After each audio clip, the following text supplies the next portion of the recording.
we're here with... Hi, my name is Brett. I'm a event organizer based from Tartu, now based in Tallinn.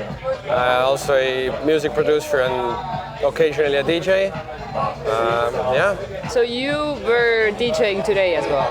Yeah, I played 4 hours ago or something like that. Yeah, in Dark Side of the Moon, Hall. But how was it? It was amazing. I have a really special relationship with Hall, as I've kind of my journey in the more alternative dance scene and music scene started here before COVID. So it has shaped me a lot as a human, and it's always a really great privilege to play here, because obviously it's one of the biggest and best sounding venues that we have in Estonia. And to have the opportunity to play here, to make people dance, it's amazing, yeah. I mean, you've been more connected to Hall, you've been working here and doing a lot of back end as well, but yeah. That's another story for a longer interview. I think today we should talk about, as you're from Tartu, you've been doing this big event in Tartu called KAUGE, which happened last year for the first time. Yeah, so we were lucky enough to have last year Tartu was the cultural capital of Europe, and one of the programmers in there was a big fan of our parties, and he came to us, say that, okay, do you want to do something bigger? And of course we said yes, so we got some funding from them, and we did a festival in Tartu that had 4 stages, focused on a variety of different electronic music, but mainly, let's say house and techno, some UK-based music, and it was a success. At least that's what people say. And of course, the feeling there was great. We had over 1,000 people in attendance. It might not sound as much coming from other places, but for Tartu. No, for Estonia in general, that's a lot. Yeah. Hall can host 1,000 as well, but we rarely pull that. Yeah, it's pretty rare to get so many people. But what was the actual, how did you pull 1,000 people in Tartu? Because Tartu is the furthest big city from Tallinn, and most of the people in Estonia are based in Tallinn. To have 1,000 people in Tartu is quite extraordinary. So what was the recipe behind that success? I think it starts from us organizing events 5 years before the festival.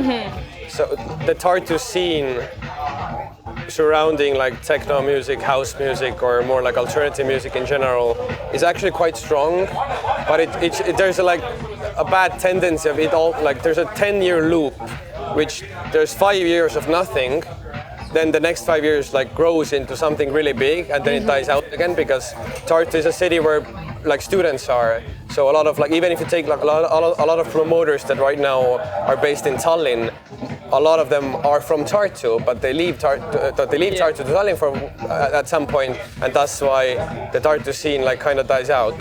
So it's 5 years of doing events before that, growing a fan base there in itself firstly, and then it was a lot of hard work. Well, I've heard the thing that in Tartu it's so hard to grow something because people are leaving, and I guess that kind of, you could bring back the people to Tartu who are comfortable to going to Tartu, because it's not cheap in Estonia to go to another city. It's before we were just doing this, that Estonia is this Eastern European Berlin, people can come here, flights are 60 euros max. Now when you find a flight for 60 euros here or to Berlin, it's the best you could actually do. So It's hard to travel to Tartu and put the money you could put to travel somewhere else to actually do that, rent an Airbnb, do all that. Yep. So 1,000 people is still crazy. I'm amazed by that. So this year we're gonna have the same festival happening in September 20th? 20th September, yeah. Okay, one day only? 1 day only. Okay. What's the plan for this year? How's it different? It's different by the first year we focused 100% of the festival was catered towards music. It was a very big club night, so to say, a festival of music. It started at 10 p.m. ended at 8 a.m. Right. This year we're widening our scope in terms of we're gonna have a day program that is catered towards learning different like things of the alternative music scene. So for example, we're going to have music production workshops. We're going to have workshops on how to organize your own events for people who haven't done it. We're going to have a political debate because the elections are also in like October or something that focuses solely on like nightlife strategy in Tartu. Are you gonna have all the different parties there? Or? Yeah, if they all come, I hope they come. Okay. Usually they come. They want to get the marketing, and it's gonna end with. There's also a workshop about like art installations and how to create art from reusable materials. Okay. And it all ends with a like cycling tour that goes through all of the influential past clubs or venues that have operated in Tartu, and we're gonna have a guide, a historian. Cycling tour, that's so cool. Never heard about that. Like you hear about like adding art to festivals and doing different things, workshops. It sounds like a lot like mini version of Unda in a sense, because we, like Tartu 2024 also funded Unda Festival. Yeah. We did this in Erm, the museum. That was like, people have described it as school kids. It felt like school kids got to stay at the museum the whole night without attendance, and it's the film Night in the Museum, but with a party. Yes, it was beautiful. But now we're gonna have the same thing in a more like compact manner. But who came up with the cycling tour idea though? I don't remember. I think it was Kevin or Carmen, one of our co-organizers. But yeah, just to add, like it's just so cool because coming from Tartu, before you don't realize the places you visit, and you don't know that those were clubs. I remember there's a path that I like every day walked when I went from school to music school. I always went by a old looking bunker, and then like I don't know, like 2 or 3 years ago I understood that I read an article that this used to be a techno club in the 90s. Damn. I was like, what the hell? So there's so many like these like forgotten gems or just like places that are really interesting for me at least, and I think for a lot of people. So just learning more about what has happened in Tartu, where have different venues been, what kind of events have been there.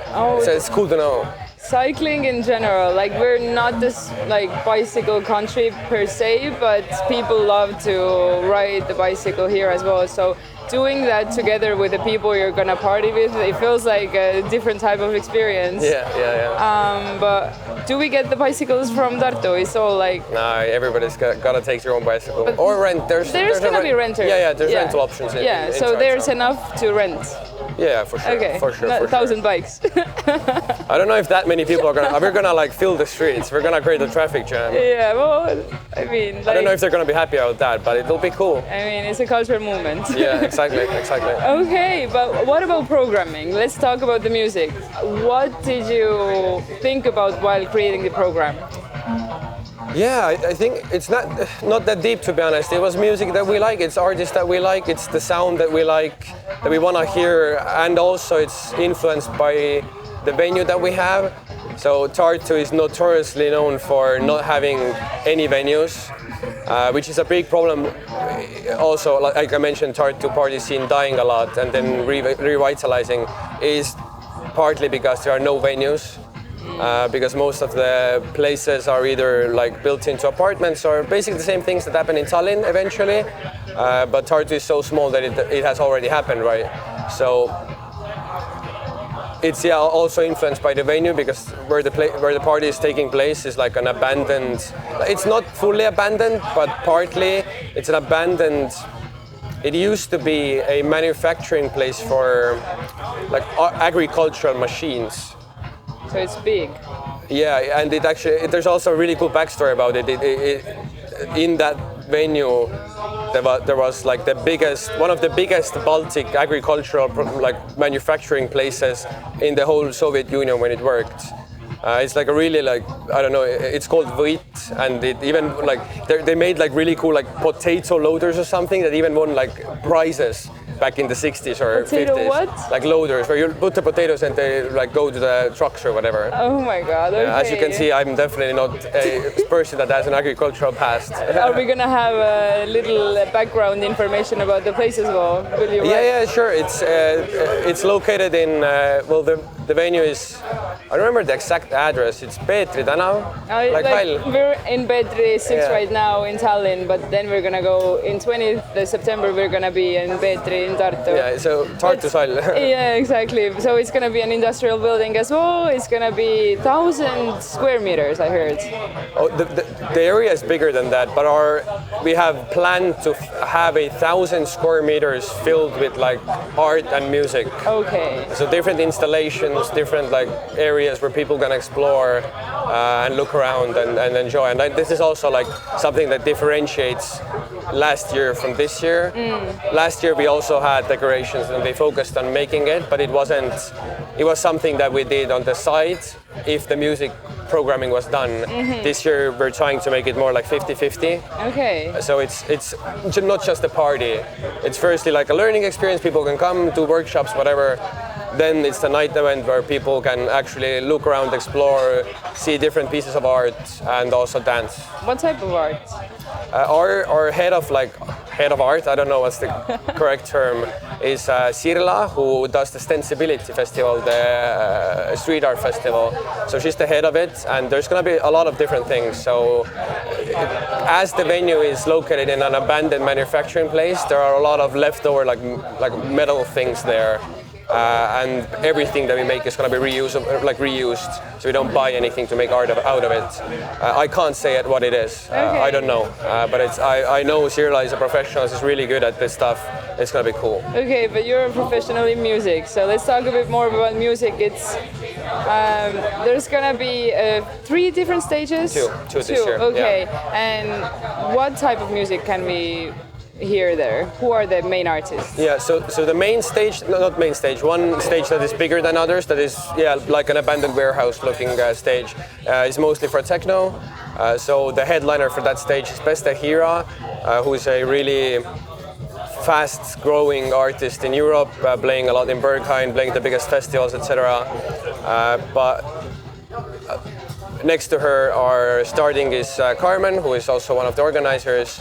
We're going to have a live by the Ost Euro Boys, and closing the stage is going to be Mava and Mart. So it's kind of like techno for like these kind of time slots are kind of so everybody's like kind of accommodated. So we have something that is more accessible from the beginning and the headliner, and something that, I don't know, the people who have been listening to techno in Estonia for like multiple years, everybody knows Mava and Mart, and they regard them, they have very highly regard them. So it's going to be really cool in that stage. And the second is going to be more focused like on the fun side of house music. So the headliner is going to be Massimiliano Pagliara, who is a very big disco artist. Is one of my favorite like house artists of all time. It's just so fun to listen to him, so fun to look at him. It's just a bundle of joy, making amazing music. And before him, it's going to be Nechayev, who is also a bundle of joy, playing disco. And we also have Noah, who is also very highly regarded in the Estonian house scene. And closing is Inner Lakes, also an headliner from Italy, who is more into like the deeper side of electronica, more trippy, so to say, maybe. Yeah, the lineup is very good. Like the Estonian creme de la creme plus some very fun artists outside. Yeah, okay. We try to get a good balance of. So there's something for people who are like, let's say, we call them specialists, right? Who are like really into this music and look for something really, really deep, so they can have something. And also for people who maybe don't listen to this kind of music but want to get an introduction of it. And I think this is something that's just really important in Estonia, because we have such a small population. We cannot just make parties only for the people who have been partying for 10 years and want to listen to the deepest kind of groove, but to have this kind of introduction for them, something that is fun, that is easily accessible. I feel like that's a longer story for our longer interview, possibly, that our Estonian culture here is like, it has been growing heavily, but at the same time, as the population is so small, the people in the field, like scene, are, it's just a handful of us, and we need to educate the youth, although they have different type of habits to go out, etc. We just still have to make it accessible. Yeah, exactly. That's how we make the scene bigger, and that's how I started. Like, I first came to Hull to Dark Side of the Moon. Like, I was the one screaming at the dance floor, going, "You crazy!" Not that I hate people who do that. I still do that sometimes. It's a really good moment, right? But if I would have been there and somebody just came to me and screamed at me like, "Oh, what are you doing? Stop screaming!" I would be terrified. I was like, "Okay, this is not a welcoming place." No. So to have a festival that is kind of welcoming, where you can feel yourself, get accustomed to the music, learn the culture behind it. It's really, at least it's very important for me, because that's how I started. I want more people to find this journey. Yeah, and of course, no one has to scream to like at you because you did it. I feel like people have to be very gentle with like introducing that this is not how we do it here. Yeah. Maybe we listen to the music and enjoy that, and not make our own music. Yeah, basically. But you also produce. Yeah. So tell us a bit about that. You're not gonna play at the festival?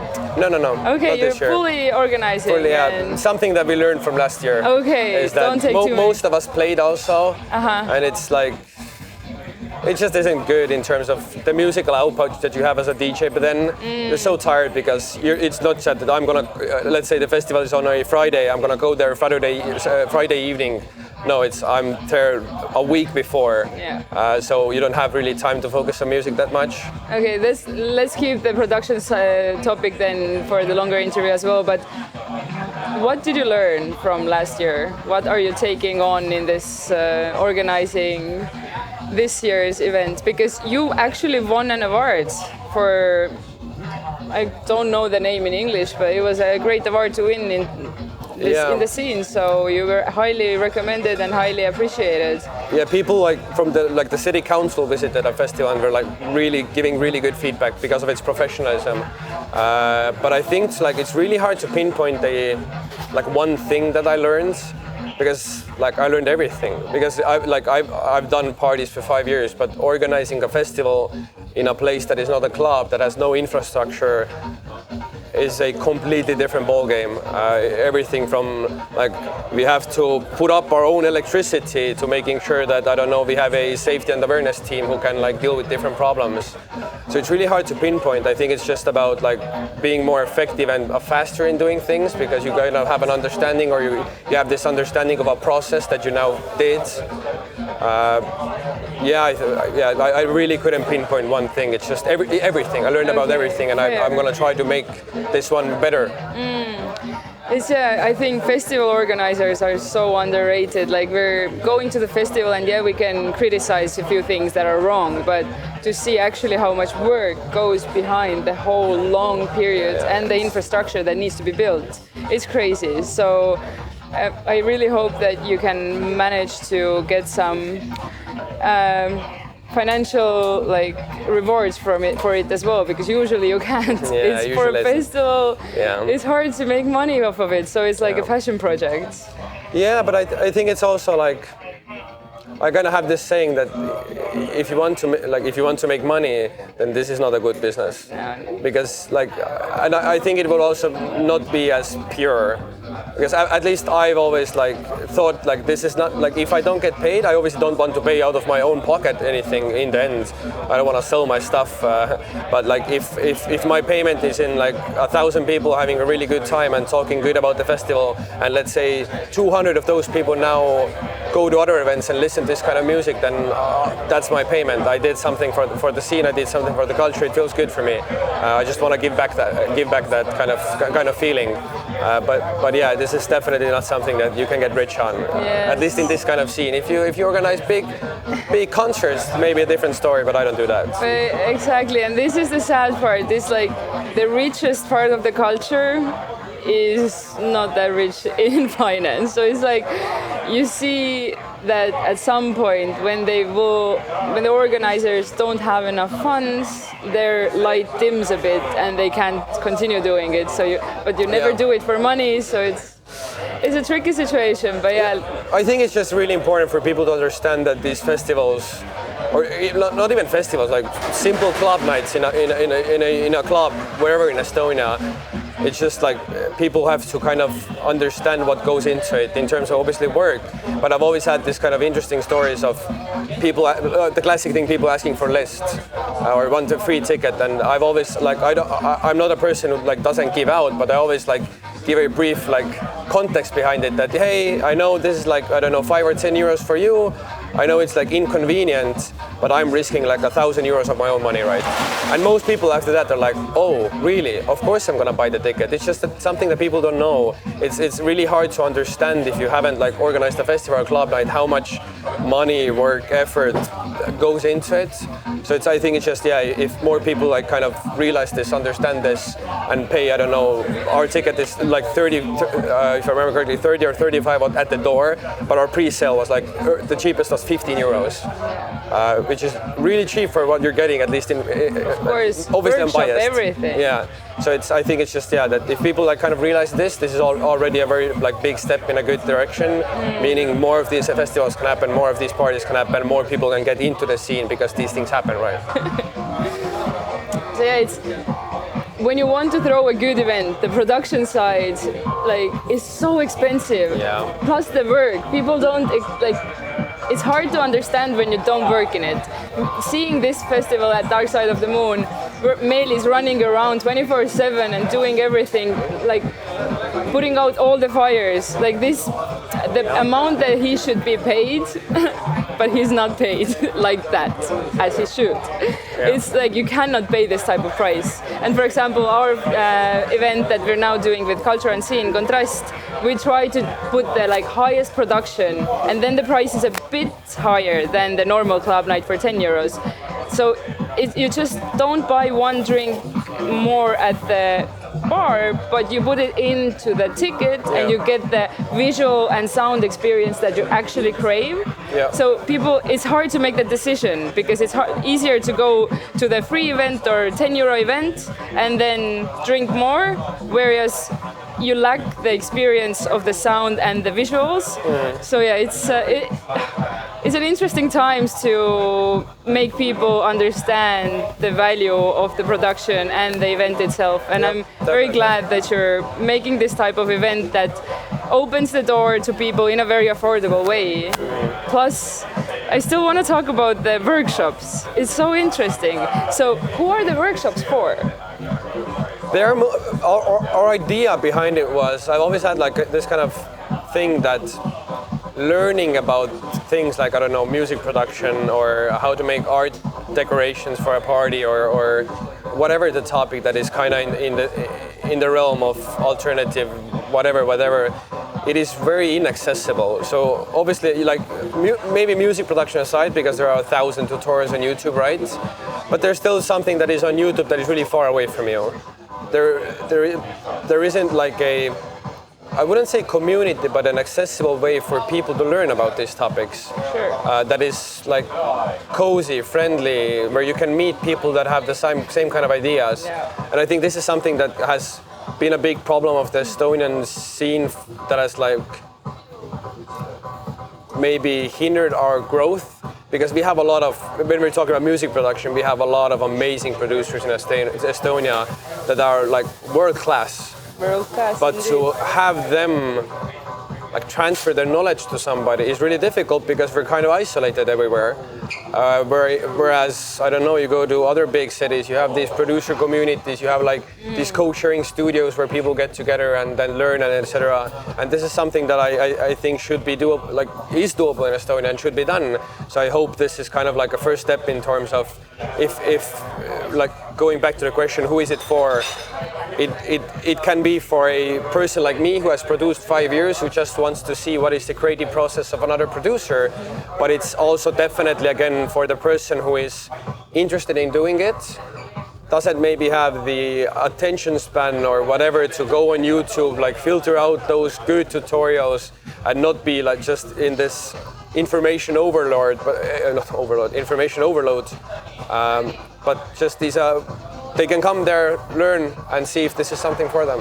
Oh, I agree. I feel like this might be the start of creating this type of communities here as well. So even if you're interested in the field, you haven't done it, go check it out. You don't have to know much about it, but you can see what others know and like learn from them and see if you're actually interested in the field. And if you're already good at it, it's always good to see how others work. It's somehow inspiring anyways. Exactly. So yeah, I'm very excited about the workshops as well. So it's gonna be a full day of activities. So we're gonna have a great group of people and have a lot of fun and end it with a very fun list of people playing back to like the whole night long. What time are we finishing though? It is not like currently we say 6. It depends a bit on our turnout at the end. When we can project a bit better. If there's a lot of people, then we can go longer, obviously. Okay. But let's say 6 for now. But we do have an after party, like usual. That is also in a very cool place in Tartu. That is Sulps. It used to be called Naive. It's also where the Unda after party was.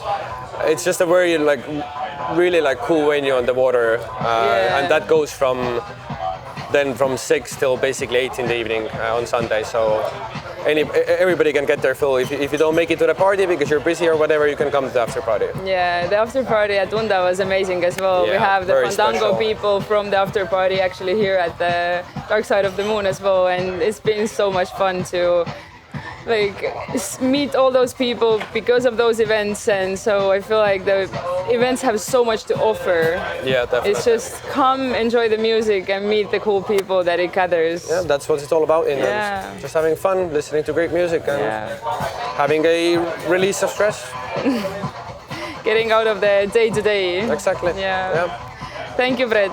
Thank you for having me. Yeah, of course. And we're gonna have a longer interview with you as well because there's so much to talk about as you worked in Hall and done a lot in the field. Yep. Let's do it. Let's do it. Thank you for listening. Thank you. Ciao. Bye.